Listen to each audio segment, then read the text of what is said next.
One crazed audience member, he fired a flare gun, which hit the ceiling and set the entire thing on fire. Now, most of the people thought that this was a part of the act of Frank Zappa, because Frank Zappa, he used to be known for these things. Scenario was, when I asked him if he had heard an album by the London Philharmonic Orchestra, which Ian Anderson also had played in, on Tull. So he said, there's no such album. I said, but there is. And he then found out, he inquired from other people, and sure enough there was, and he said, this guy now deserves to, meet Ian Anderson. And There's a picture of you and Dave Gilmour. Yes. And that's an interesting story. Tell us that. So, again in Paris, God bless the city, I found out about this concert about 6 months before the concert was to take place in Palais de Versailles. I bought the ticket, hugely expensive. This is a remarkable book that was sent to me a while ago. It's called Not Just Rock and Roll. It's written by a former Taxman, forever music enthusiast, Ajay Mankotia.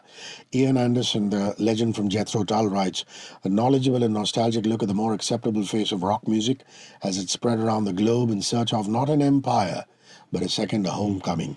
And I finally have the author here in studio with me. For those of you listening on audio, I beg your pardon, but if you're watching us on video, I'm just holding up the cover of this book. I'm holding up the book itself. It has vinyls, which I presume is from Ajay Mankotia's personal collection. Of course, even cassettes.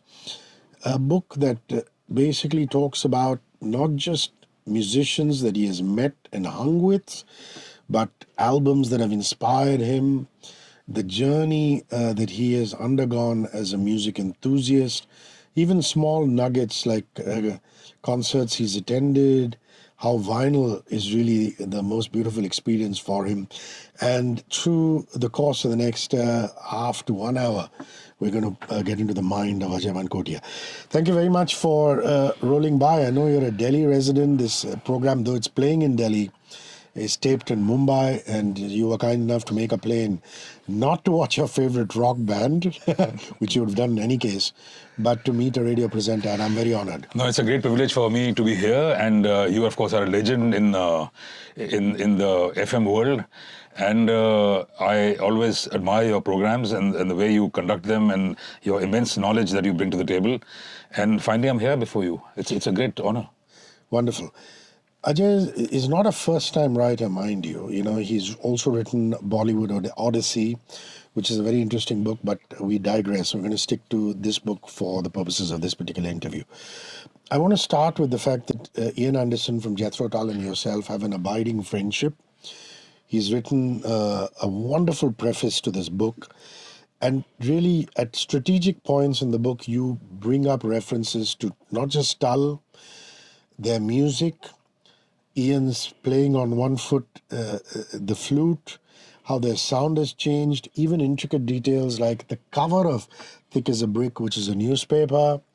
Talk to me about that. I mean, that is a love that I want to find out more about. Jethro Tull, I first listened to when I was in college. And, when I think about how it all began, it's pretty mortifying, actually, because a batchmate of mine offered to sell me 3 records of his, Stand-Up, Benefit, and Aqualung, for 100 rupees. I hadn't heard till then. And then I shooed him out of the house. I said, no question, what kind of name is this? What kind of band is this? And did he have Grandfather Railroad? If he had, then I would be interested in buying it. Anyway, a few months later, somebody presented me with a spool of these 3 albums only.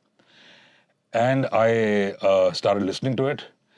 And it was such an uplifting and edifying experience.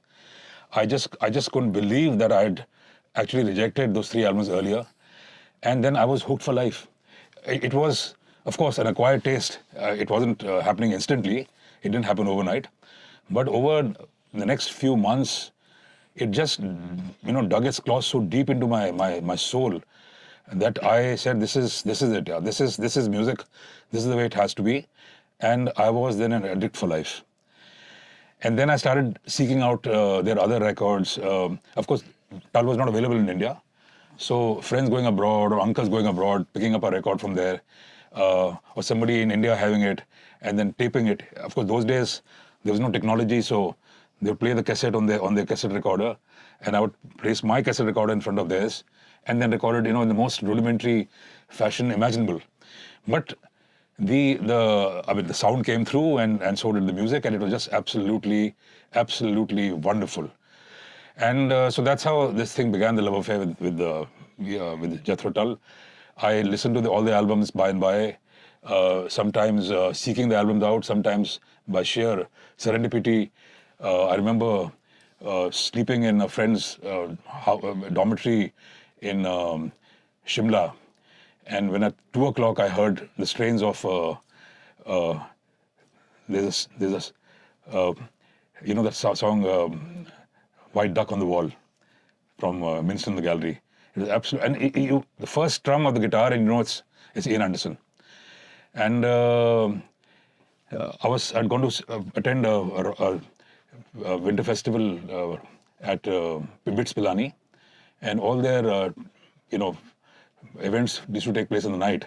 So after dinner and after drinks and after other indulgences, I was flat out on the grass there, looking at the clean air and clean sky. And suddenly I heard the strains of Hunting Girl from Songs from the Wood. It came crashing through the night, the winter night. Absolutely wonderful. At the moment you hear that sound, it's Martin Ba on the guitar. And so that's how this thing started. And then finally, I heard them live in Paris in 1987. I was there on a training program sent by the government of India, a tax service I was in that time.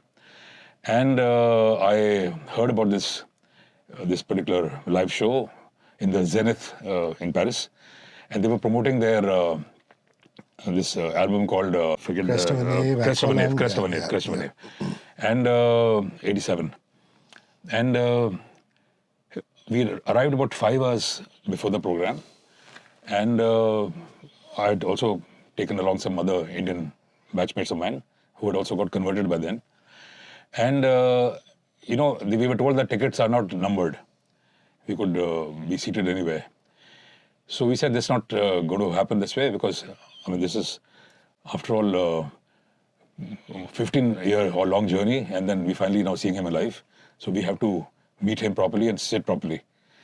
And sure enough, luckily enough, God had a plan in store. We had these crew members coming there to have a look at the proceedings outside, to see if the crowd was behaving. And then I got into conversation with one of them. And he was absolutely amazed at the kind of factoids that I was throwing at him and the conversations I was having with him about the group. And what changed the whole scenario was when I asked him if he had heard an album by the London Philharmonic Orchestra, which Ian Anderson also had played in, on Tull. So he said, there's no such album. I said, but there is. And he then found out, he inquired from other people, and sure enough there was. And he said, this guy now deserves to, meet Ian Anderson and meet the band members after the program is over. So he gave us a backstage pass and front seats. And it was such a fantastic performance. It's a dream come true, these kind of things only happen once in a lifetime, yeah. So after the show was over, we went backstage, spent a long time with Ian Anderson, with Martin Ba, with other band members. And I was completely, I'd lost my mind. I didn't know what I was telling him, speaking to him about.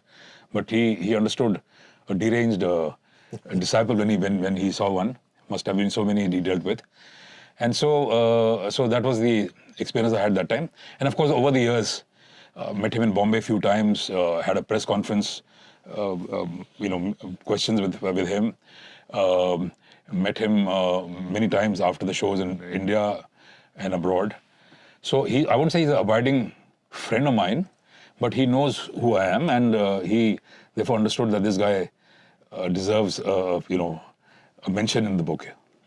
Wonderful. There's also an entire portion on Pink Floyd, and Floyd to me are one of the greats of psychedelic rock, the genre. And you talk about Roger Waters and David Gilmour And that rift, of course, eventually happened. And then you went on to be a Big Water solo follower. And That's you right. ended up seeing gigs Yes. 1 year in Mumbai too. Correct. And you have great details of that. But there is a picture of you and Dave Gilmour. Yes. And that's an interesting story. Tell us that. So, again in Paris, God bless the city, I found out about this concert about 6 months before the concert was to take place in Palais de Versailles. I bought the ticket, hugely expensive, especially for a scholarship that I was receiving. And I bought the ticket and went to see the show finally at Versailles. I thought by going 3-4 hours earlier, I would get a nice vantage position and see the band from up close. But shockingly, when I reached there, it was absolutely packed here, about 1 lakh people there. And I said, this won't do. I mean, this is seeing a band from 1 kilometer away and seeing them on giant screens which are dotting the forecourt of the palace. And what was required was a proper standing position, seeing the band up close, seeing the expressions, interacting with them, and which wasn't going to happen if you were to stay 1 kilometer away. So then, a friend of mine also with me.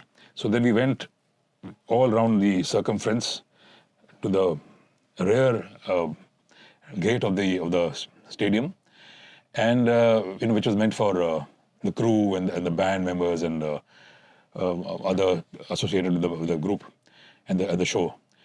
And to our immense fortune, we met the director of the documentary film that was to be shot there. And we requested him if he could allow us inside. He was, of course, shocked, and he said, "What kind of bloody nonsense this? I never heard this earlier and never shall. Who are these two deranged Indians here?" But then he understood, he saw our passion. And he said, "Okay, you come with me to my hotel. I'm going to get dressed there, and I'll give you a Pink Floyd test." A quiz. A quiz. And if you pass the quiz, then I will do something about it. So he, on his cycle, and we running along, went to the hotel about 20, 30 minutes from there, and sat in the lobby. He went and had a shower, came down, and gave us a 15-minute quiz here on Pink Floyd. Right from the cover of Animals to various aspects of the group. And thankfully, we cleared the test. And then he very, very ceremoniously took out 2 film crew passes and hung them around our neck. He said, "Now you're my film crew members, and now you come with me." And then he escorted us from the back entrance right to the front row, bang in the middle, and you could look at the band like this here. And after the show was over, of course, the show was spectacular. The setting there, the fireworks that happened, the props, the entire production, values, absolutely immense and absolutely superb. And everything big, everything huge. And so after the show was over, then we went backstage. We had drinks there, we had dinner there, and then we finally met David Gilmour. Roger Waters had already left by then. It was just 3/4 of Pink Floyd. Roger Waters was not there. And then we were with him for quite a while, and things like discussing the opening riff of the first song that he did, "Wish You Were Here." This one, and then "Shine On You Crazy Diamond." And then he said, "Oh, no, that was not a chord, that was an arpeggio, where I played each note separately in a sequence. So people mistake that for a chord, that's actually an arpeggio." So I said, "Yes, sir, point taken, absolutely right you are, and what a beautiful opening riff that you've done here." And many other things that we discussed, and so that was again something which was absolutely mind-boggling for us. And then one German site picked up this particular article that I wrote, and their members said that this is not possible. I mean, how can anybody do this kind of thing?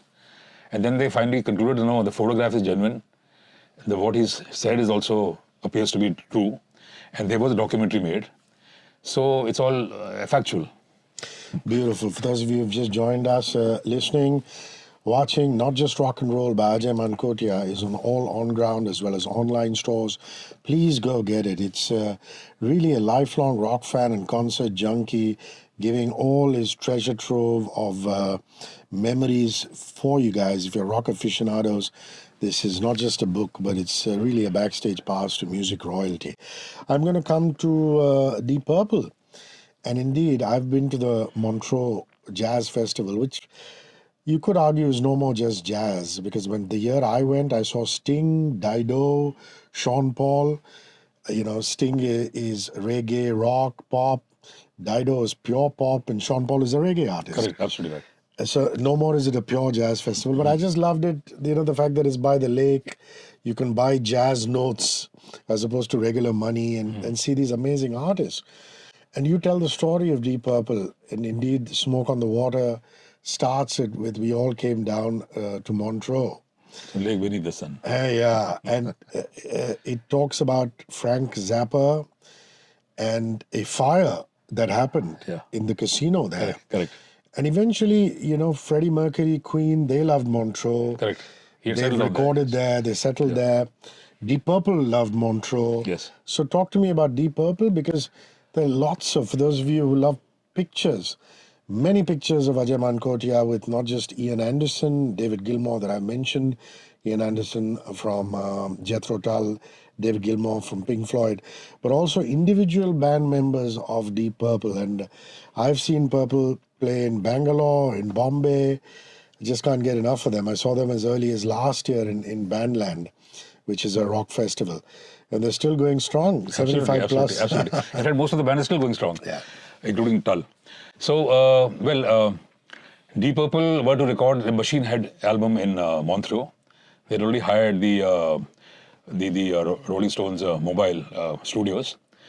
And that moment, that time, Frank Zappa was having a concert in the casino, like you rightly said. And Frank Zappa, of course, is, I think, the ultimate there is in this field. Absolutely crazy, but an absolutely astoundingly talented fellow. And it's my regret that I find I didn't see him. Though I just missed his son perform in London in Ronnie Scott's, and I'll see it one day. But Frank Zappa, of course, God bless his soul, absolutely lovely artist. So he was there that time, and then one crazed audience member, he fired a flare gun, which hit the ceiling and set the entire thing on fire. Now, most of the people thought that this was a part of the act of Frank Zappa, because Frank Zappa, you know, he used to be known for these things. So they thought it's all part of his act, but it wasn't. So people were then shepherded out of the hall. Frank Zappa had to break the window of a door and then take these people out. And seeing all this were the band members of Deep Purple. They were absolutely aghast when they saw the smoke billowing out of the casino. And they knew that their plans were all undone. And then they saw the smoke descend on the lake. Montreux was right next to the lake, Lake Geneva. And then Roger Waters had this idea of naming this song, which they were yet to do, Smoke on the Water. I mean, that's what it was. And then the lyrics were inserted and written, and then of course the very, very famous opening riff took place in that song, and the song describes the events exactly the way they happened. So and of course, song, they thought maybe banned because Smoke on the Water could probably mean a dope song, but it then became a huge hit, and then I saw the band finally in Bombay, like you did, and in Bangalore, and then had the very, very good fortune of meeting Ian Gillan and Ian Pace and Roger Glover. John Lord refused to meet anyone. He used to stay in the green room only, he never came out. Correct. And Steve Morse, he was the guitarist. So wonderful experience meeting them, and then later I learned many years later that they had actually sent two of their songs with Kalpana Chawla when she went up in space, Space Trucking, and from the album Machine Head, and Aviator from Perpendicular. Wow. And when she died, then a song was written in her honor by Steve Morse. You know, the beauty about Ajay Mankotia's book called Not Just Rock and Roll, it's not just him talking about the artist that he's passionate about, but he's been at the epicenter of some of the most landmark live gigs and concerts this country has seen. And mind you, this is not the era of regular concert goers like now. We've just come out of Lollapalooza, we've gone into the Lumineers, we're going into John Mayer. After that, we're going to go into Def Leppard and then the Scorpions. But this was an era, and before that, there was Rolling Loud, the Hip Hop Festival, and there was Maroon 5, Guns N' Roses. This was an era where you'd be lucky to get one concert at all in India in an entire year. But there have been some landmark ones. For example, in 1985, for the first time ever, in the Jawaharlal Nehru Stadium, which was actually built in 1982 for the Asian Games, Bruce Springsteen, Tracy Chapman, Peter Gabriel, Sting, Youssou N'Dour all came to India for the first time. And it's quite a coincidence that I'd just seen the Springsteen movie called Deliver Me From Nowhere, yes, which talks about the Nebraska recordings leading into Born in the USA, and it talks about his troubled relationship with his father. And then I read about you going to that concert and all the things that that Springsteen said on stage. And I said, my God, what an experience it must have been for Ajay to actually be there, seeing these luminaries perform in India for the first time. And Springsteen came with the entire E Street Band. yes, he did. And so that was part of the Amnesty, Amnesty scheme, Amnesty International tours, and 50th anniversary of the Charter of the UN.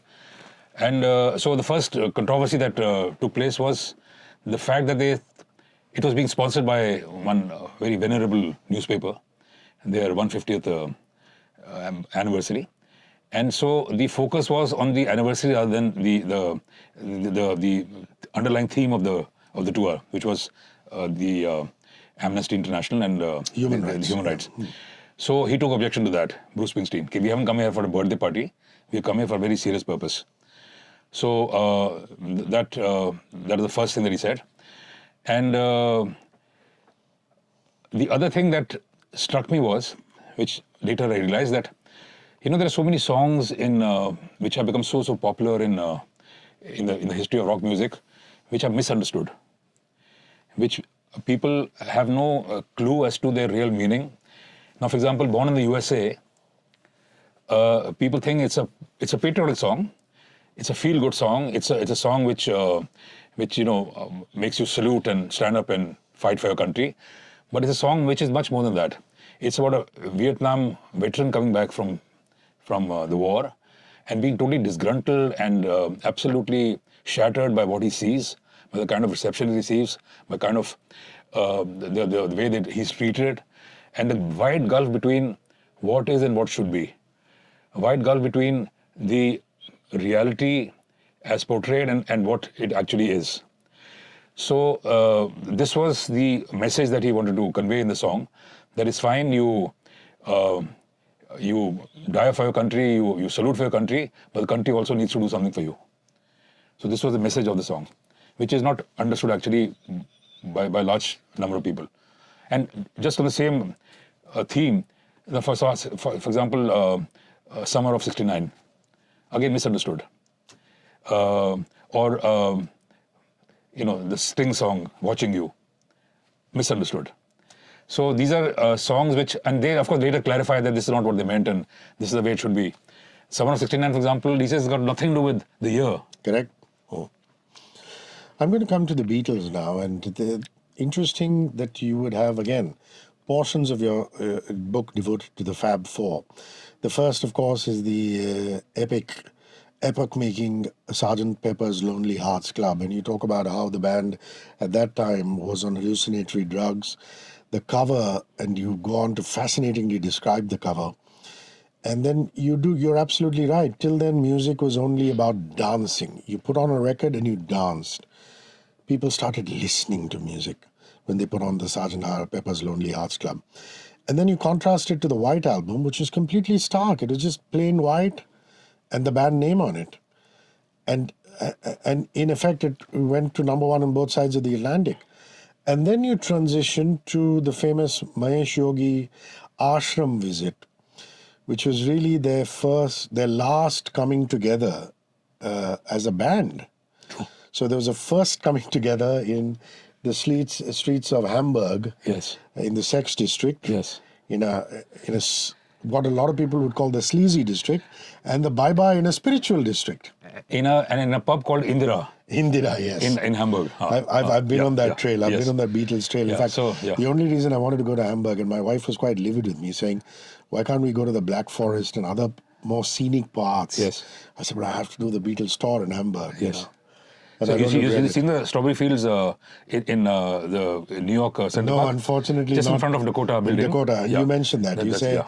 opposite the Dakota, where Lennon was shot outside the Yes, Dakota, yes. for those of you who don't know. It's called Strawberry Fields, which is dedicated. It's an entrance to Central Park. The point I'm trying to make is the Mahesh Yogi years in Rishikesh, there was a rift. They left separately. George was not happy because he thought they should be meditating more.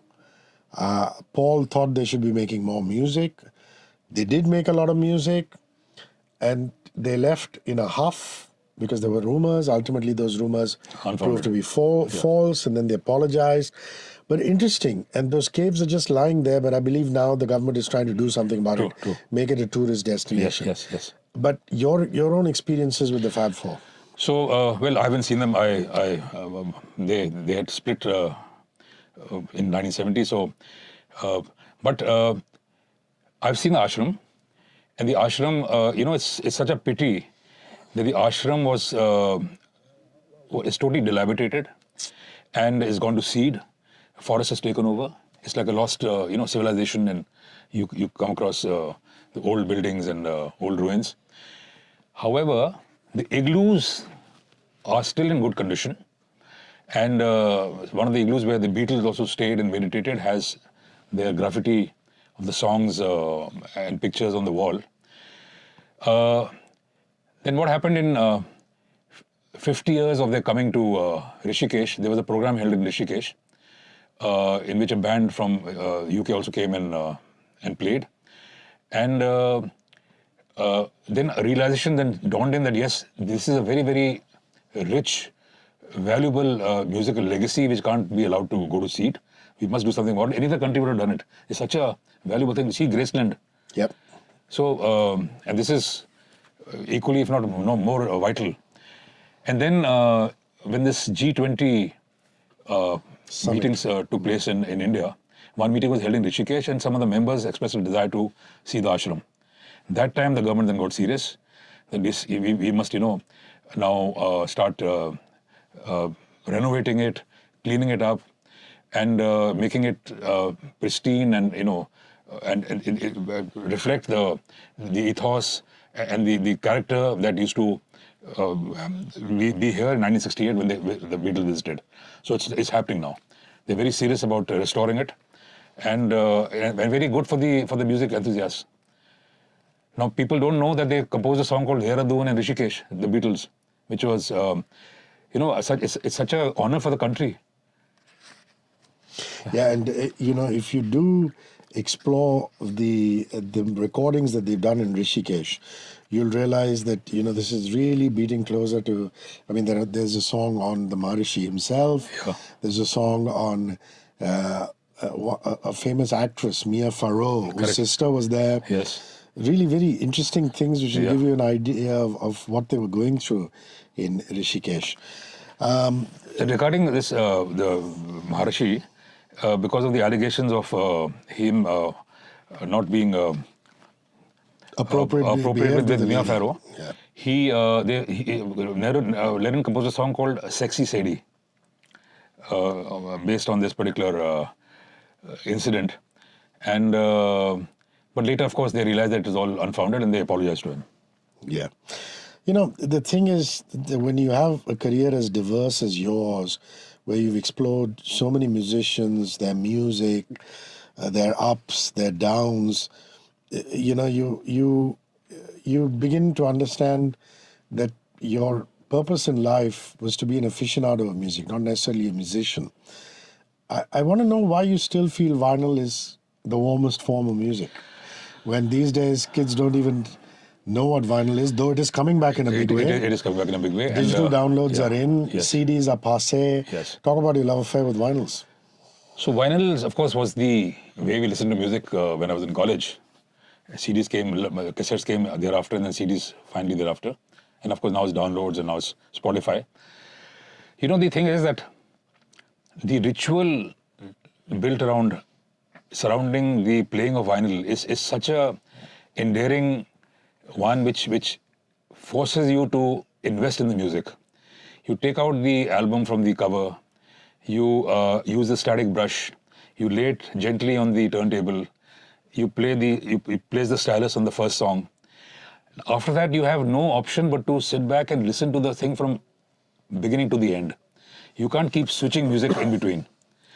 And the warm, the mahogany sound, the crackle, and the fullness of the sound. You know what happens is, of course, some people may not agree with it, but when you convert the sound, when you digitize the sound, the lower end of the sound waves, the spectrum, it gets lost in such compression. There is no in the vinyl. There's no lack of space. Every sound that was played in the studios is on vinyl. But the moment you compress it in the CD, the lower end sounds, they get suppressed. So you won't hear, say, Paul McCartney's bass guitar to its fullest extent. A lot of chords, a lot of other sounds will get completely suppressed in the overall scheme of things. So vinyl gives you a complete 100% fidelity. It gives you a complete sound. I think a nice way to sign off this interview would be talking about the Lizard King. James Morrison, also known as Jim Morrison from The Doors, what a band. Densmore, Krieger, Jim, really epic. So sad that they were together only for a few years, also because of Jim's crazy lifestyle, all the alcohol and drug abuse. You paid a visit to his grave in Paris, where the great J.R.D. Tata is also Interred, yes. interred. Yeah. And it has become a pilgrimage site. It is. Jim Morrison, who used to wear these leather pants and who had this hourglass rock figure, eventually would go on to put on a lot of weight and really waste himself, which is such a pity. You know, but the rock music lives on, the poetry lives on. Having said that, I think if Jim Morrison hadn't died where he did at the age of 27, or Jim Morrison or Jimi Hendrix hadn't died, or Janis Joplin had not died, I think then the aura, the kind of image that they have, which is there for ever, would probably not have been there if they had continued into old age. This is my assessment. So I think, and anyway, with that kind of life that he's leading, he couldn't have survived, beyond a point. So the grave that we seen there was, when we saw it first time, it was very, very, very humble, very modest compared to these tombstones around it. And it was shocking to see an institution like him, have such a modest final resting ground. And but it was packed with people, basically Americans, tourists, who were there sitting very quietly, deep in thought. One person we saw strumming a guitar, other person reading his lyrics, third person again, looking skywards and again probably recollecting all the good songs that he'd done. And some people also consume certain substances, or they did, have a drink, which is dedicated to Morrison's way of life. Correct, absolutely correct. Yeah. In his honor. And so it was a pilgrimage site actually. The other graves, other tombstones had a very, very minimal traffic. The basic traffic in Père Lachaise Cemetery was to come to this particular grave and to pay the respect to this massively popular and fantastic baritone singer that we had in Jim Morrison. And there's also a bust of Jim Morrison there, which I believe was stolen later by a crazed fan and recovered only a few months back and put it back there. And now, of course, they've barricaded the whole thing and they've now made the access very, very difficult. So now things are different. But those days it was all open and one could go and sit there and pay the respect. There are stories of Brian May, Freddie Mercury, Queen, John Mayall of the Blues Breakers fame, George Thorogood, Uriah Heep, Blind Faith, of course, The Who, Roger Daltrey, all of that in Ajay Mankotia's book, Not Just Rock and Roll, available on all on-ground as well as online stores. I highly urge that you go and pick it up. Can people reach you? Are you on Instagram or LinkedIn, or do you have an email ID? Please give it to them. Yeah, so yes, I have an Instagram handle. You just have to type out a name and you'll get it. And my mail ID is ajaymankotia@hotmail.com. So please do write if you have any queries, any observations, anything to suggest, or if you see anything in the book which needs to be updated or improved upon, I'll be very, very happy. Another bit of essential reading for you, Bollywood Odyssey by Ajay Mankotia. It is essentially the singing taxman's journey into film music, which is Indian film music, which is not the subject of this interview. We chose to talk about not just rock and roll, but should you want to expand your reading as far as his writing is concerned. I really appreciate your time. This was fascinating. Thank you. It was a pleasure, as always. And please go and pick up the book, because the reason I didn't run you through all the stories, I could do that easily and continue, is because we want you to buy the book. The idea is to tease you, get you to hear a few stories, and maybe for the rest, you go and get the book. And that's important. We support literature like this. Thank you so much. Thank you. Pleasure. Cheers. 94.3 Radio 1.